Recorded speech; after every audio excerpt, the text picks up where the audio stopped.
Tu dois certainement le savoir que la boxe professionnelle et la boxe amateur n'est pas le même game. Dans cette vidéo, justement, j'aimerais te donner un moyen de comprendre ta boxe et mieux transitionner sur une attitude très professionnelle. Ici, tu verras qu'au Mexique, ça fait quoi, une année que je suis ici, la plupart des boxeurs vont avoir justement une culture de la boxe pro.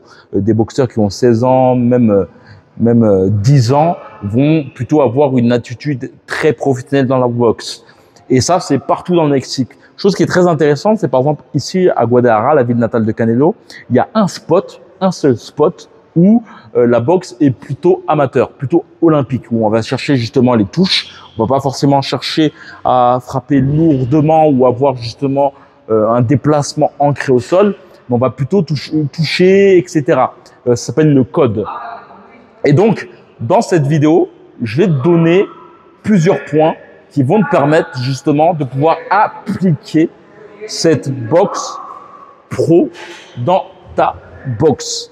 Avant de commencer cette vidéo, si tu souhaites justement rejoindre mes derniers camps ici au Mexique, il suffit simplement de cliquer sur le lien dans la description et tu pourras en savoir plus en passant ton meilleur mail. Je t'enverrai tout ça par mail. Mais j'en parlerai de toute façon à la fin de cette vidéo. Écoute attentivement car les dernières techniques sont très puissantes.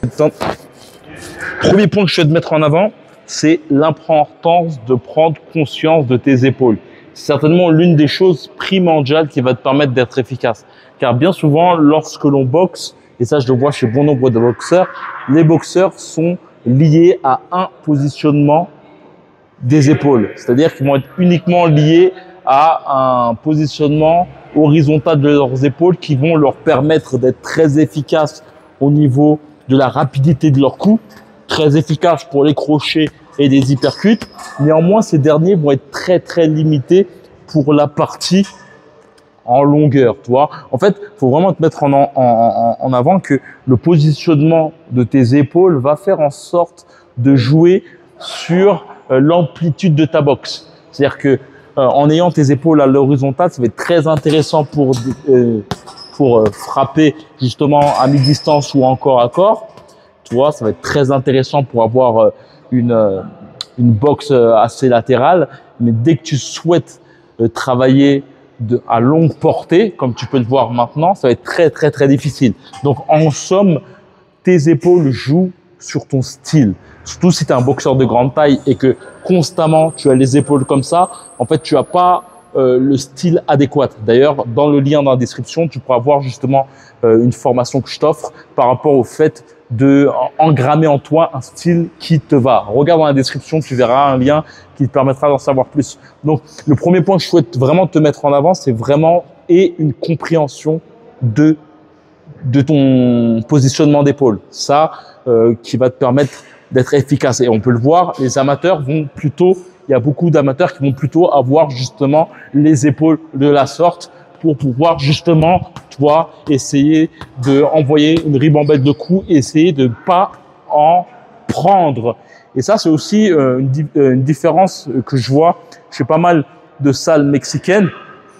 Tu me diras que parfois aussi, eux vont avoir cette tendance à chercher justement les coups puissants en ayant les épaules à l'horizontale, mais tu verras que ces derniers vont aussi chercher lourdement à avoir les épaules à la verticale pour chercher à bourriner lors des premiers rounds d'observation. Il y a vraiment une recherche de travail au niveau du bras avant.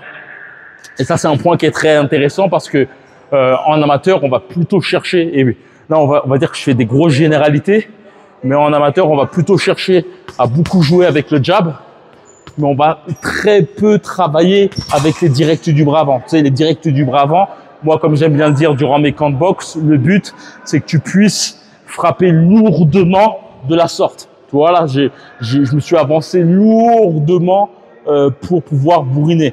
Et ça, ce mouvement qui paraît anodin de loin, en fait, il change toute la donne lorsque tu as ton adversaire qui est là. Tu vois, en fait, lorsque la tête est là, moi, ce que je veux toucher, c'est une tête qui est là.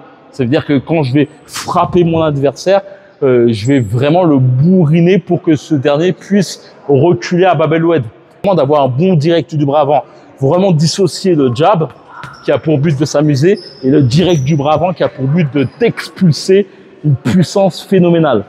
Donc ça, c'est un premier point. L'importance de comprendre le positionnement de tes épaules. L'autre point qu'on peut voir aussi au niveau de la boxe pro, on va dire même boxe mexicaine et la boxe amateur, c'est l'intention au niveau des genoux. Tu vois, en amateur, on va plus chercher le sautillement, ce qui est tout aussi intéressant, hein, en vrai de vrai. Tu vois, parfois, sautiller, c'est intéressant, mais en boxe pro, on va plus chercher justement à être statique. Et on en revient toujours. En fait, l'amateurisme, on va chercher à envoyer beaucoup de coups et en éviter le plus possible. En professionnel, on va plus chercher à faire mal à son adversaire et on va chercher justement à éviter, on va plutôt essayer d'absorber les coups de son adversaire ou d'esquiver pour contrer par la suite.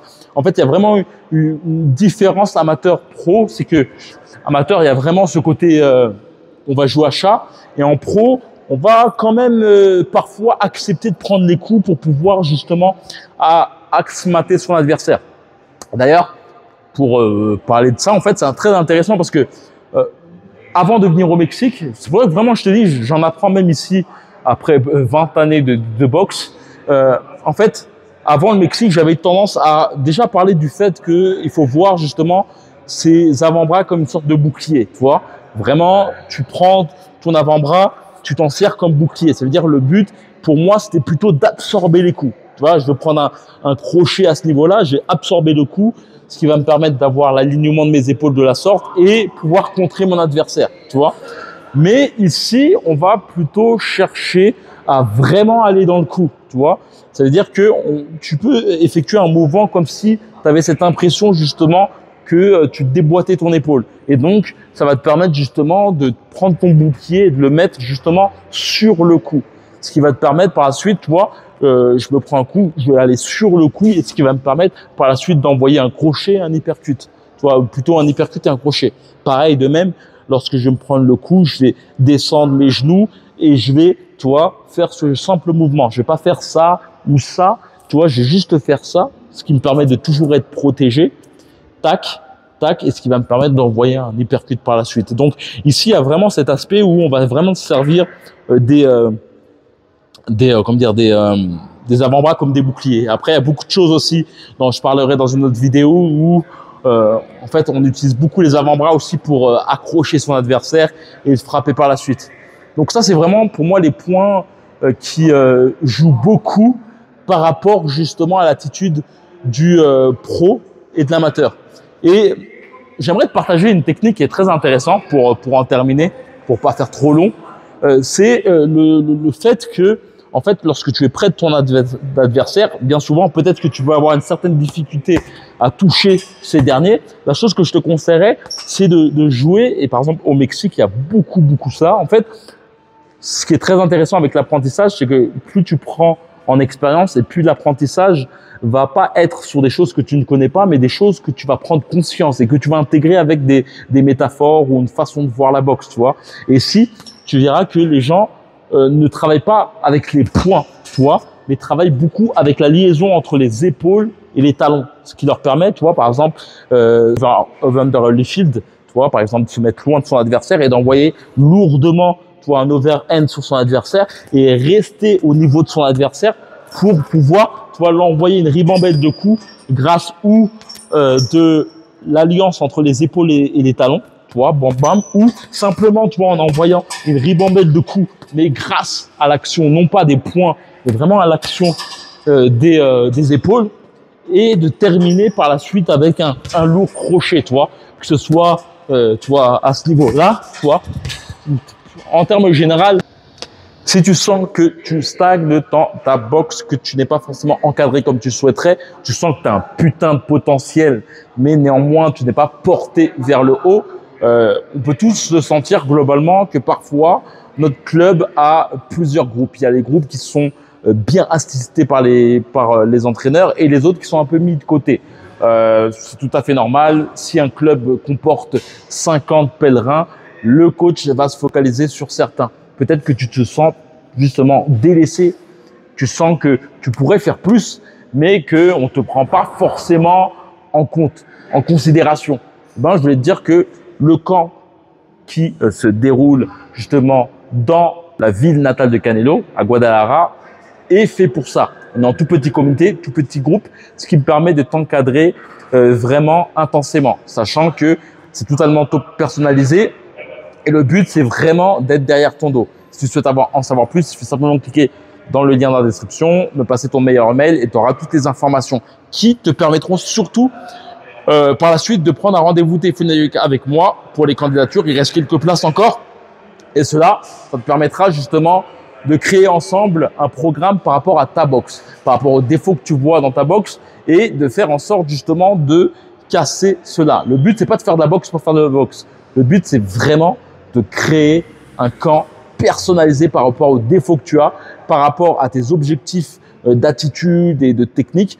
Ce qui est super cool aussi, c'est qu'on aura l'occasion de faire du sparring ici au Mexique et ces sparring nous permettront justement de retravailler par rapport à tes défauts et ainsi de suite.